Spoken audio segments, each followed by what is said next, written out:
الكريم أما بعد فأعوذ بالله من الشيطان الرجيم بسم الله الرحمن الرحیم۔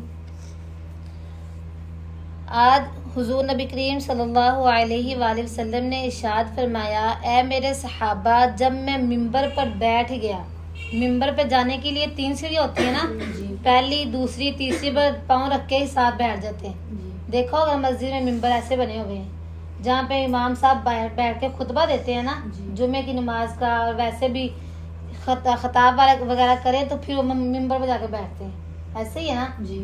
ہر مسجد میں بنا ہوتا ہے، تب بھی مسجد نبوی میں بھی حضور کے لیے ایسے ہی بنایا گیا ممبر۔ پہلے ممبر پہ بیٹھے تو جبرائیل علیہ السلام نے کیا فرمایا وہ بھی آپ کو بتایا، دوسری پر بتا دیا، تیسری پر قدم بھی رکھا اور ساتھ بیٹھ بھی گئے، ٹھیک ہے۔ تو حضور نبی کریم صلی اللہ علیہ وآلہ وسلم نے ارشاد فرمایا، اے صحابہ، حضرت جبرائیل علیہ السلام آئے اور انہوں نے کہا کہ اللہ تعالیٰ نے ارشاد فرمایا ہے کہ جس کی عمر میں ماہ رمضان آ جائے اور وہ اللہ کو راضی کر کے جنت میں داخل نہ ہو، وہ بھی بدبخت انسان ہے۔ جیسے ہمارے جیسے لوگ، ہماری قسمت میں رمضان آیا ہے نا، ہم نے روزے بھی رکھے ہیں، اب یہ نہیں پتا کون سی ہماری خطا، کون سی ہم نے ایسی چھوٹی سی غلطی کر دی ہے جس کی وجہ سے ہمارے روزے ہی نہیں قبول ہوئے، تو ہم بدبخت ہوئے کہ نہیں؟ ہمیں احتیاط کرنی چاہیے کہ نہیں؟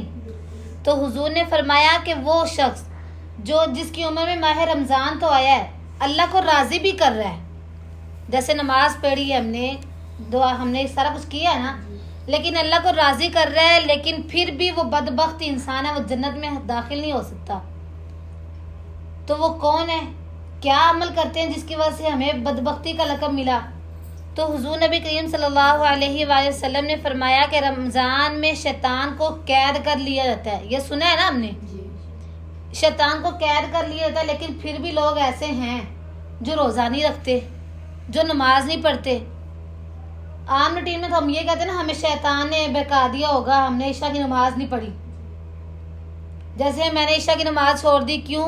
کیونکہ مجھے نیند بہت آ رہی تھی، ایسے میں کہہ رہی ہوں اپنے آپ کو کہ مجھے نیند آ رہی تھی، لیکن میں یہ بھی جان رہی ہوں کہ شیطان تو رمضان میں ہے ہی نہیں، اس کو تو قید کر لیا گیا ہے۔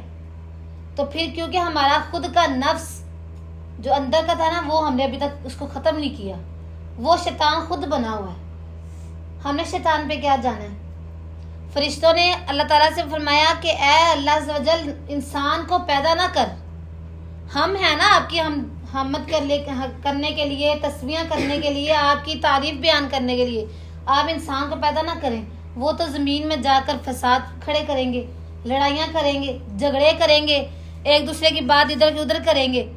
تو اللہ تعالیٰ نے فرمایا جو میرے بندے ہوں گے نا، جو میرے حضور کی امت میں سے ہوں گے نا، وہ کبھی ایسا شیطان کے بہکاوے میں نہیں آئیں گے، بلکہ وہ مجھ سے ڈرتے ہوں گے۔ بے شک انہوں نے مجھے دیکھا نہیں ہوگا، ہم نے اللہ دیکھا تو نہیں، لیکن ان کی جو حضور نے بتایا، ان کی بتائی باتوں پہ عمل کرتے ہیں نا، کہ ہم نے حضور بھی نہیں دیکھے۔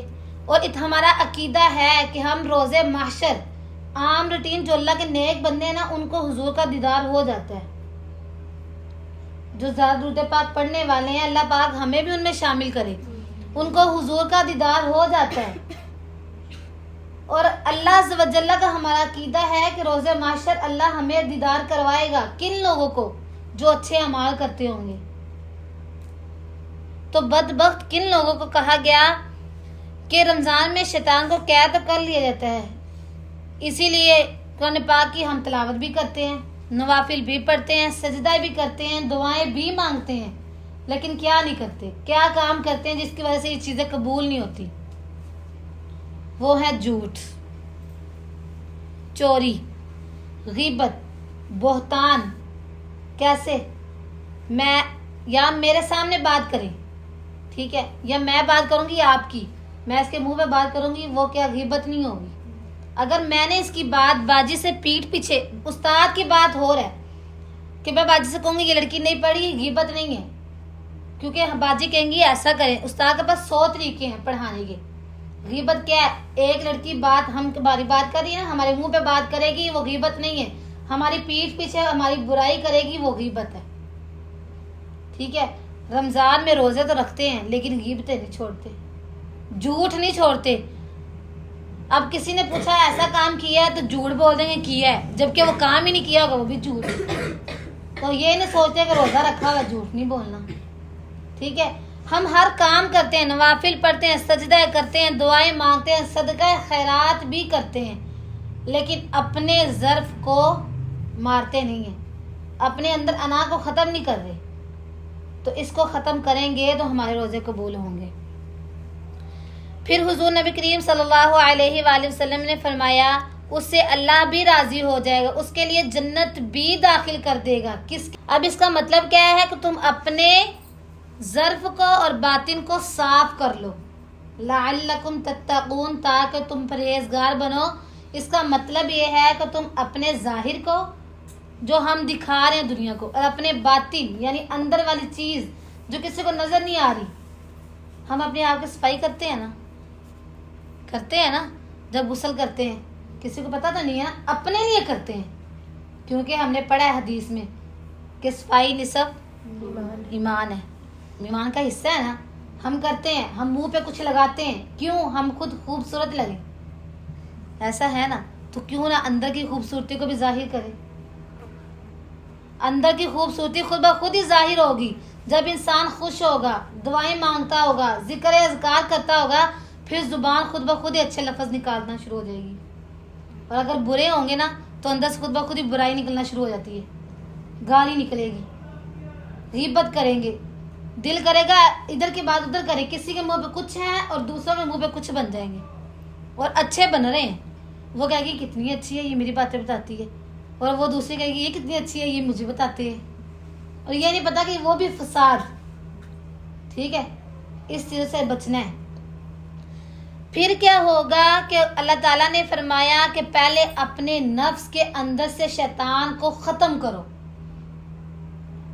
اب ہمیں یہ پتا ہے کہ رمضان میں شیطان تو نہیں ہے، اب شیطان نہیں ہے نا، ہم کھلے. شیطان تو ہمیں بہکاتا ہے نماز نہ پڑھو، چپ کر کے سو جا، لوری دے دے گا، سو جائیں گے. اگر اب شیطان نہیں ہے تو اب کیا ہے؟ اب کیوں ہم سو رہے ہیں، کیوں ہمیں نیند کے جھولے آ رہے ہیں؟ کیونکہ ہمارے اندر شیطان خود کا ہے. ہمارا ضمیر گوارا نہیں کرتا کہ ہم خود عبادت نہ کریں. ہم غلط ہیں کہ شیطان ہمیں بہکاتا ہے، ہم خود ہی اپنے آپ کو بہکا رہے ہیں. ٹھیک ہے.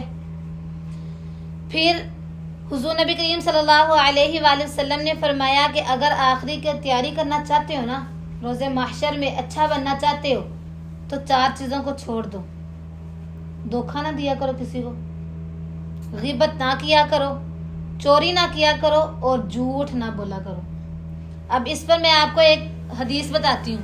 ایک شخص حضور نبی کریم صلی اللہ علیہ وسلم کی خدمت میں حاضر ہوا، یا رسول اللہ صلی اللہ علیہ وآلہ وسلم، آپ جو کہیں گے میں وہ چھوڑوں گا، آپ جو کہیں گے میں کچھ بھی نہیں کروں گا، صرف میں شراب نہیں چھوڑ سکتا. میں آپ کی بتائی ہوئی باتوں پر عمل کروں گا، جہاد کروں گا، لوگوں کو آپ کی باتیں پہنچاؤں گا، دعوت دوں گا. ہم کہتے ہیں نا دعوت دینا نیک کام کی، سارا کچھ کروں گا. یا رسول اللہ صرف شراب نہیں چھوڑ سکتا، اگر چھوڑی تو مر جاؤں گا. ہم نے سنا ہے نا، نشہ کرنے والا اگر اس کو نشہ نہ ملے تو وہ مر جاتا ہے، وہ تڑپتا ہے، وہ گھر کی چیزیں اٹھا کر بیچنا شروع ہو جاتا ہے. کیوں؟ کیونکہ اس کو نشے کی اتنی بری عادت لگ جاتی ہے. اب وہ شخص کیا کہتا ہے؟ حضور سارا کچھ چھوڑ دوں گا، سارا کچھ آپ پر قربان کر دوں گا، لیکن آپ بس شراب کا نہ کہیے گا، میں یہ شراب نہیں چھوڑ سکتا، میں مر جاؤں گا. حضور نے فرمایا ٹھیک ہے، میں نہیں کہتا. سب سے پہلے حضور نے کیا رکھا؟ جھوٹ نہیں بولنا. کیا نہیں بولنا؟ صرف تم جھوٹ نہ بولنا، باقی سارے کام ہی کرتے رہو، زنا بھی کرتے رہو، گناہ بھی کرتے رہو، چوریاں بھی کرتے رہو، سب کچھ کرتے رہو، لیکن صرف جھوٹ نہ بولنا. اب وہ اتنا نادان تھا. ہم تو سمجھدار ہیں نا، کیونکہ ہماری تربیت ہونا شروع ہو گئی. ہماری والدہ ہمیں بتاتے ہیں جھوٹ نہیں بولنا. تب زمانہ جاہلیت میں کوئی کسی کی تربیت کرنے والا نہیں تھا. اب علم نہیں ہے، علم زیادہ ہے، عمل نہیں ہے. تب علم کم تھا، عمل زیادہ تھا. ٹھیک ہے. کیا ہوا؟ حضور نے فرمایا صرف جھوٹ نہ بولنا، باقی سارے کام ہی کرتے رہو. وہ زنا بھی کرتا تھا، وہ چوریاں بھی کرتا تھا، غیبتیں بھی کرتا تھا، شراب بھی پیتا تھا، جو سب سے زیادہ حرام ہے. حضور نے ایک بات کہی، کیا؟ جھوٹ نہیں بولنا. کہتا حضور انشاءاللہ کوشش کروں گا، صبح آپ کی بارگاہ میں حاضر ہوں گا تو میں آپ کو سچ بتاؤں گا. حضور نے فرمایا ٹھیک ہے. گیا گھر، شراب کو ہاتھ لگائے تو سوچے حضور پوچھیں گے تو میں تو جھوٹ بول دوں گا. کسی عورت کے پاس جائیں, اس کو کہتے ہیں نا زنا, عورت کے پاس جائے تو بولے کیا کر رہا ہوں, حضور کو صبح حضور نے پوچھا کیا کیا ہے تو جھوٹ بولوں گا. کسی غیبت کرنے لگے تو سوچا کہ صبح حضور کی بارگاہ میں حاضری دینی ہے, حضور مجھ سے پوچھیں گے تو کیا جھوٹ بولوں گا. حضور نے صرف ایک بات کہی تھی, جھوٹ نہیں بولنا. اس نے اس بات کو زنا بھی چھوڑ دی, چوری کرنا بھی چھوڑ دی, غیبت کرنا بھی چھوڑ دی, حتیٰ کہ شراب پینا بھی چھوڑ دی. کیوں؟ جب حضور کی بارگاہ میں حاضر دی نا, حضور نے فرمایا صحابہ کرام کو کہ پیچھے ہو جائیں, کھڑے ہوں, آپ کیا کیا سارا دن میں کل. حضور نے پوچھا شراب پی تھی, کہتا نہیں حضور, جھوٹ نہیں بول سکتا آپ سے. سب سے پہلا کام کیا رکھا حضور نے, جھوٹ نہیں بولنا. جھوٹ بول سکتا تھا, کہتا حضور نہیں پی. حضور نے فرمایا زنا کیا تھا, کہتا نہیں حضور, آپ نے مجھ سے پوچھنا تھا, میں اتنے بڑے نبی کو کیسے جھٹلا سکتا تھا, کیسے حضور کے سامنے جھوٹ بول سکتا تھا, میرا تو ضمیر گوارا نہیں کر سکتا. حضور نے فرمایا کہ یہ کل میرے پاس سارے صحابہ کرام تھے نا, مجمع لگا ہوا تھا, سارے بیٹھے ہوئے تھے. حضور نے فرمایا دیکھیں, میں نے صرف اس کو ایک جھوٹ بولنے کی وجہ سے یہ بولا کہ جھوٹ نہیں بولنا, اس نے سارے کام ہی چھوڑ دی. اور وہ اللہ کا اتنا نیک بندہ ہو گیا کہ حضور کے ساتھ اس نے تبلیغ کا وعدہ کر لیا. سوچیں کس کی بنا پر, جھوٹ چھوڑا. جھوٹ چھوڑا تو زنا چھوٹ گیا, جھوٹ چھوڑا شراب چھوٹ گئی, جھوٹ چھوڑا تو چوری چھوٹ گئی, حتیٰ کہ غیبت کرنا بھی چھوڑ دیا. فساد کی جڑ کون ہے؟ جھوٹ. اگر آپ لوگ یہ کہو گے نا کہ میں نے اپنے آپ کو جھوٹ نہیں بولنا, میں اپنے آپ کو کیسے میرا ضمیر گوارا نہیں کر سکتا, میں آج تو کسی کے منہ کے سامنے اچھی بن جاؤں گی, کیا روزے معاشر کو کسی کا ساتھ دینے والا ہوگا؟ صرف ہمارے اعمال, اگر ہمارے اعمال اچھے ہوئے تو ہمیں کسی کی پرواہ نہیں ہوگی, صرف حضور کا سفارت ہمارے حق میں قبول ہونی چاہیے. ایسے ہی ہے نا, تو ہمیں چاہیے کہ ہم سارے گناہ چھوڑ کر صرف اپنے آپ کو اچھا کریں. اگر اپنے آپ کو اچھا کر لیا تو سوچو ساری دنیا ہی اچھی ہوگی. ٹھیک ہے, حضور نے کیا فرمایا کہ یہ کام نہیں کرنے. حضور نبی کریم صلی اللہ علیہ وآلہ وسلم نے پھر فرمایا بعض لوگ بھوکے بھی رہتے ہیں, پیاسے بھی رہتے ہیں, مگر اس کو روزے کا ثواب نہیں ملتا. کیوں؟ کیونکہ وہ کام نہیں چھوڑتے جھوٹ کا. ٹھیک ہے, ہمیں چاہیے کہ ہم جھوٹ نہ بولیں, جھوٹ کو ختم کر دیں جڑ سے. ایک پودا لگایا وہ آپ کو اچھا نہیں لگتا, آپ چاہتی ہیں نا اس کو جڑ سے ختم کر دیں. کیسے کرتی ہیں؟ اس کو کھودتی ہیں زمین میں, اگر ایک بھی تنا رہ گیا نا تو یہ پھر رک جائے گا. ایسا ہے نا, تو آپ پہلے اپنے آپ کے اندر سے جھوٹ ختم کریں.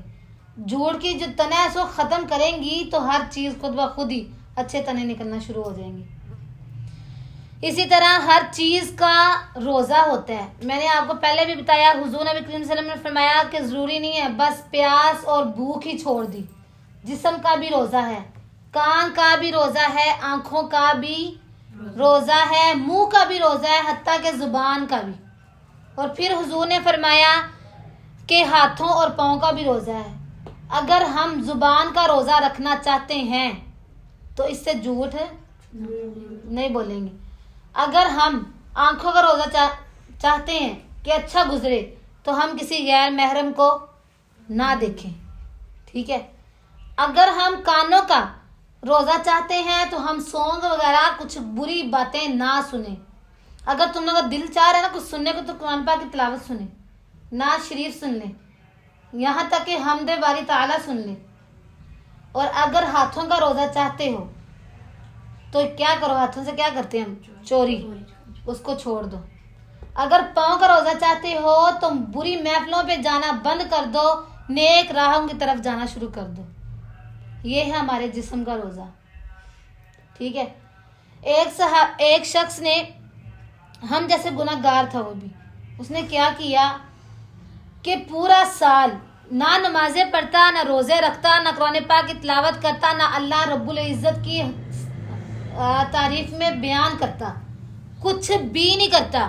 صرف وہ پورے سال میں ایک انتظار کرتا. کس چیز کا؟ ماہ رمضان کا. کس کا انتظار کرتا؟